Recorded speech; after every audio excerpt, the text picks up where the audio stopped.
ব্রাজিলকে ইতিহাসে সবচেয়ে বড় ব্যবধানে হারালো আর্জেন্টিনা। লজ্জার ইতিহাস গড়েছে ব্রাজিলের অনূর্ধ্ব-20 দল।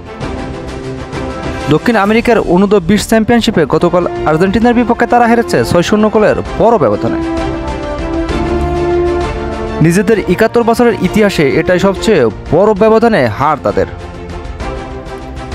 ভ্যালেন্সিয়ার মিসাইল দেলগাদো স্টেডিয়ামে দক্ষিণ আমেরিকা অনূর্ধ্ব-20 চ্যাম্পিয়নশিপে এটি ছিল ব্রাজিল ও আর্জেন্টিনার প্রথম ম্যাচ। শুরুতে আর্জেন্টিনাকে সুবিয়ারবে এগিয়ে নেওয়ার পর ব্যবধান দ্বিগুণ করেন এসেভেরি। এরপর আত্মঘাতী গোলে ব্যবধান আরও বাড়ে। বিরতির পর ব্রাজিলের জালে বল পাঠান অগাস্তিন রুবেত্রো, এসেভেরি ও সান্তিয়াগো দিদালগো। জাতীয় দলের যে কোনো স্তরে অনূর্ধ্ব-19-15 থেকে সিনিয়র দল বিবেচনায় ব্রাজিলের বিপক্ষে এটাই আর্জেন্টিনার সবচেয়ে বড় ব্যবধানের জয়। এর আগে 1940 সালে রোকা কাপে ব্রাজিলকে 6-1 গোলে হারিয়েছিল আর্জেন্টিনার জাতীয় দল। আগামী সেপ্টেম্বরে চিলিতে অনুষ্ঠিত হবে অনূর্ধ্ব-20 বিশ্বকাপ। সেখানে দক্ষিণ আমেরিকা চ্যাম্পিয়নশিপ থেকে জায়গা করে নেবে 4 দল।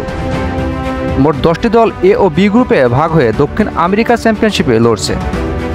প্রতিটি গ্রুপ থেকে শীর্ষ 3 দলকে নিয়ে মোট 6 দলের রাউন্ড রবিন খেলা হবে। সেখান থেকে শীর্ষ 4 দল জায়গা পাবে বিশ্বকাপে। স্পোর্ট ডেস্ক আব্দুল আওয়াল। সবসময় সব ধরনের স্পোর্ট নিউজ পেতে আমাদের চ্যানেলটিকে প্লিজ সাবস্ক্রাইব করে রাখুন।